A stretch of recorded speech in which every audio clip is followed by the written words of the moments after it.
pouvez le voir, on va passer aux choses sérieuses avec Saint Augustin. Donc, je vous préviens trois séances plutôt sur Augustin. Alors Augustin, évidemment, c'est pas la peine de le présenter, mais on peut dire de lui qu'il avait le sens de la formule. Dans un langage moderne, on dirait qu'il avait la maîtrise des punchlines. Je pense qu'il a beaucoup de followers sur les réseaux sociaux, depuis les polémiques, etc.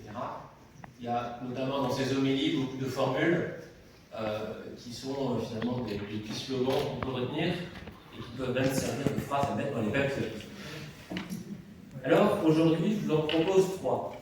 Alors je vais devoir aller très vite, je vais passer des heures sur chacune d'entre elles, mais j'en ai repéré 3 qui, à mon avis, peuvent nous aider dans notre discernement communautaire. La première est sans doute la plus connue. Une fois, je la trouve dans une papillote. Aime et fais ce que tu veux. Alors, effectivement, il faut bien comprendre ce que cela veut dire. Ça ne veut pas dire profite de la vie. C'est sûr que quand on donne ce genre de phrase à un adolescent, je ne sais pas comment c'est dans les collèges belges, en tout cas dans les collèges français, quand on leur dit ça, super, c'est génial, je fais ce que je veux, il n'y a plus aucune règle. Bon, évidemment, ça ne veut pas dire ça. Dans le contexte d'Augustin, c'est un peu moins sympa quand même, c'est le contexte de la correction fraternelle. Et la vraie tirade, c'est si tu parles, parle par amour, si tu te tais, tais-toi par amour, si tu corriges, corrige par amour. Mais là, je pense qu'on peut l'envisager dans un autre sens. La question de l'amour. Et Augustin va beaucoup parler de ça, en disant que l'amour, finalement, c'est assez proche du désir, c'est comme une force intérieure qui va nous pousser. Mais le problème dans notre vie, c'est qu'on n'est pas toujours poussé dans la bonne direction.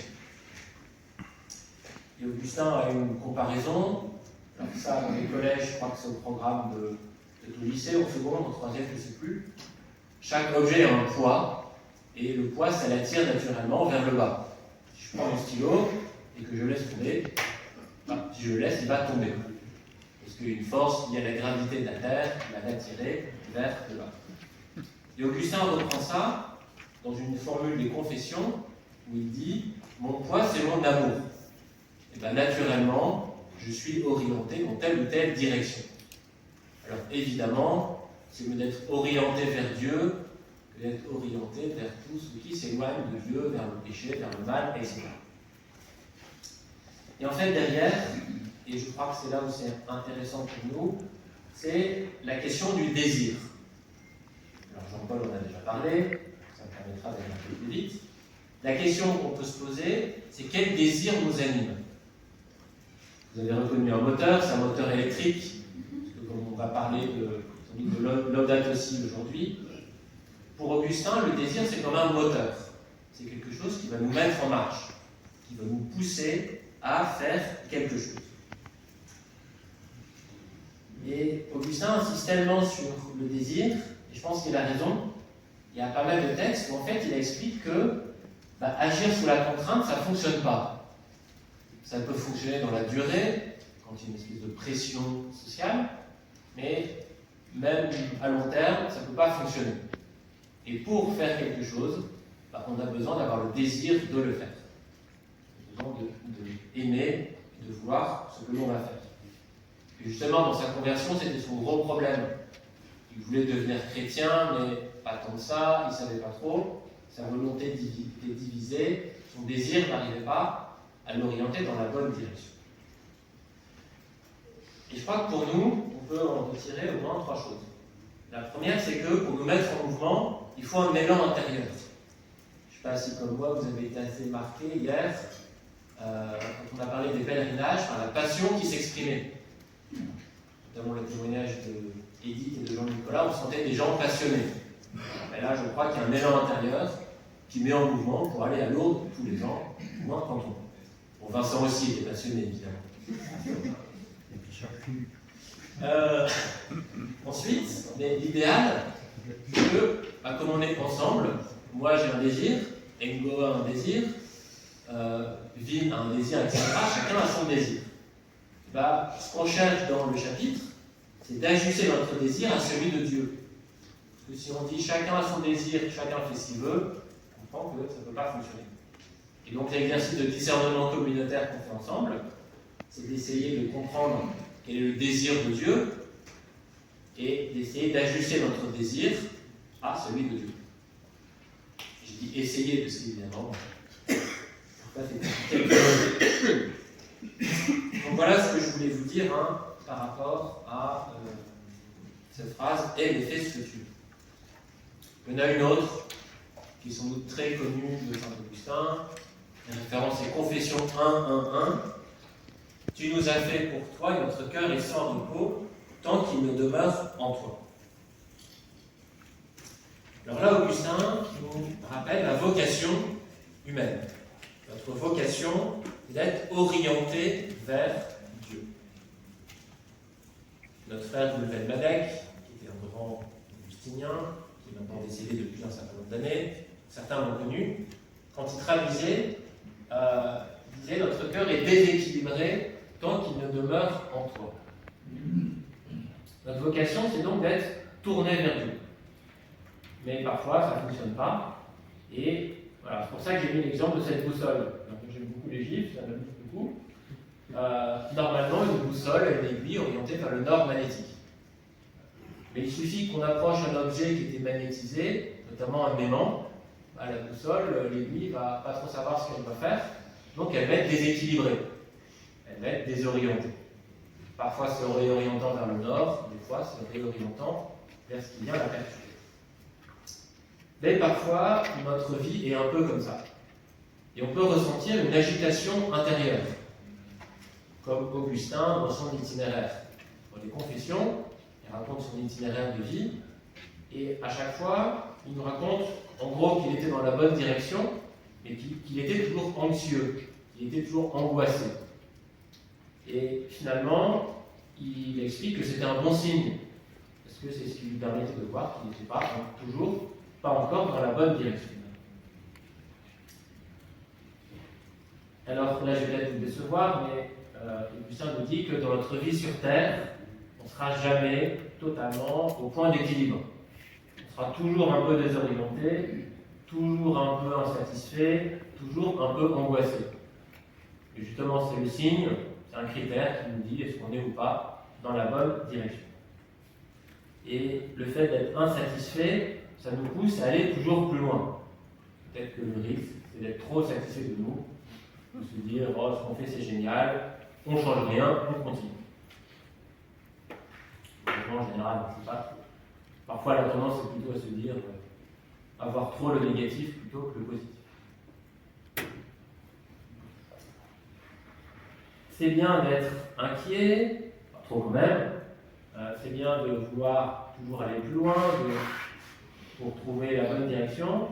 Mais à un moment donné, il faut choisir. Il faut quand même se lancer, même si on ne maîtrise pas tout à 100%. Et ça, c'est la fameuse scène du jardin de Milan. Vous vous souvenez, Augustin se pose des questions.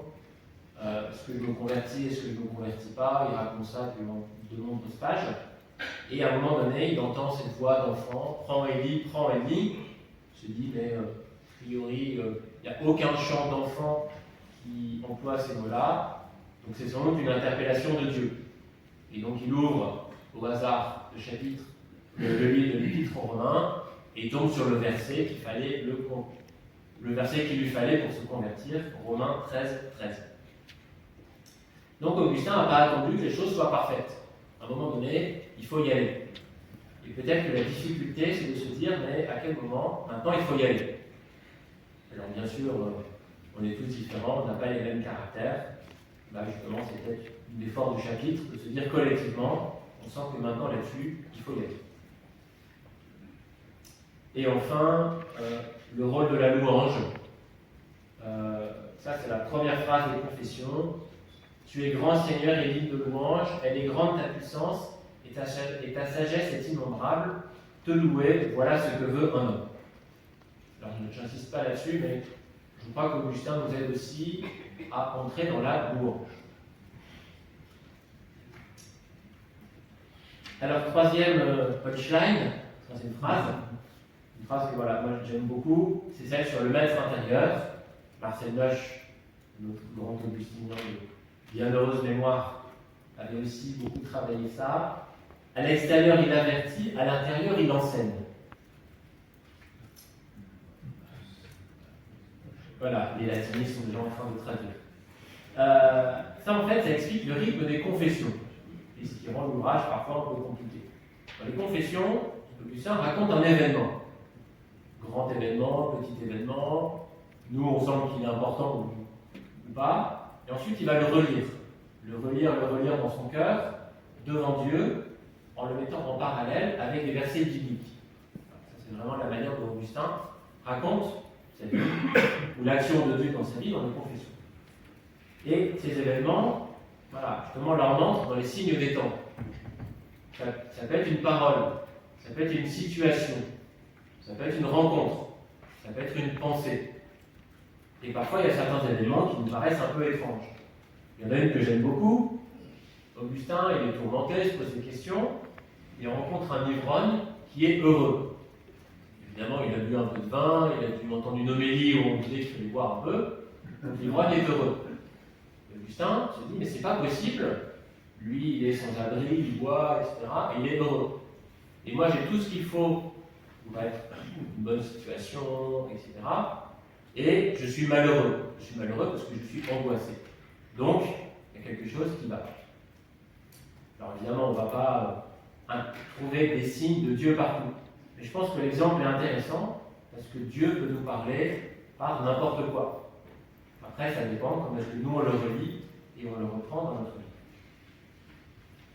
Et donc, Augustin dira que le Christ nous avertit à l'extérieur et qu'il faut rentrer dans son cœur, parce que c'est là qu'il va nous enseigner. Je crois que quand on a commencé le chapitre, avec ce que Dominique nous a fait, nous sommes rentrés dans notre cœur. Donc c'était ignatien, mais c'était peut-être un peu augustinien aussi. Voilà, donc c'est ce que je disais, et Augustin dit régulièrement dans les confessions, reviens à ton cœur. Et alors ça explique aussi un texte que moi j'aime beaucoup, c'était dans la liturgie de la semaine dernière, c'est repris dans les plus beaux textes de Saint-Augustin, c'est une homélie, donc il faut imaginer un prédicateur qui dit ça à ceux qui écoutent. Nous pouvons, donc nous les prédicateurs, vous avertir en faisant du vacarme, avec notre voix. On peut faire du bruit. S'il n'y a pas à l'intérieur quelqu'un pour vous instruire, c'est en vain que nous faisons du bruit. Alors frères, vous voulez vraiment savoir? N'avez-vous pas tous entendu ce sermon? Combien sortiront d'ici sans avoir rien appris? Osez, hein, quand on prêche, on dit aux gens, mais en fait, qu'est-ce que vous allez bien pouvoir retenir de ce que moi je vous dis? Heureusement qu'on n'a pas la réponse. Moi, je interprète ça comme un rappel à l'humilité pour tous ceux qui parlent, tous ceux qui ont des responsabilités. C'est pas parce que moi je parle que vous allez mettre en pratique ce que moi je dis, et réciproquement. Quand on est éducateur, ça c'est une première chose qu'on apprend, il faut renoncer à sa toute-puissance. Quand on est formateur aussi. Et parfois ça coûte. Parce qu'on aimerait bien que les jeunes en formation soient comme ça, mais malheureusement, ça ne fonctionne pas. La démarche à laquelle Augustin invite, quand on est de l'autre côté, c'est d'accueillir ce qui nous a été dit, ou ce qu'on a lu, et d'essayer de se l'approprier personnellement dans sa vie, en se laissant enseigner par le maître intérieur. Sinon, ça ne fonctionne pas. Donc il faut vraiment qu'il y ait ces deux phases. Il y a un slogan dans la formation, Jean-Luc le reprend dans son rapport. Quand on dit que le religieux en formation est le premier responsable de sa formation, ben moi je le comprends comme ça. Si le frère en formation ne met pas le sien, ben finalement, il ne se passera rien. Et je crois que ça pose la question, parfois il y a une mauvaise réception des chapitres. On fait des beaux textes, etc. Et 6 ans après, on dit il n'y a rien qui a changé. Alors pourquoi? Est-ce que c'est parce que c'était pas réaliste? Parce que l'enthousiasme est retombé? Ou tout simplement parce que les personnes ne se sont pas appropriées les chapitres? Déjà, il faut lire les actes. Ensuite, il faut se demander qu'est-ce qu'on en fait? Voilà. Est-ce que j'essaie de revenir dans mon cœur en essayant de me laisser éclairer par la lumière du Christ pour essayer de le mettre en œuvre? Voilà, c'était le premier épisode sur Saint Augustin. À suivre demain.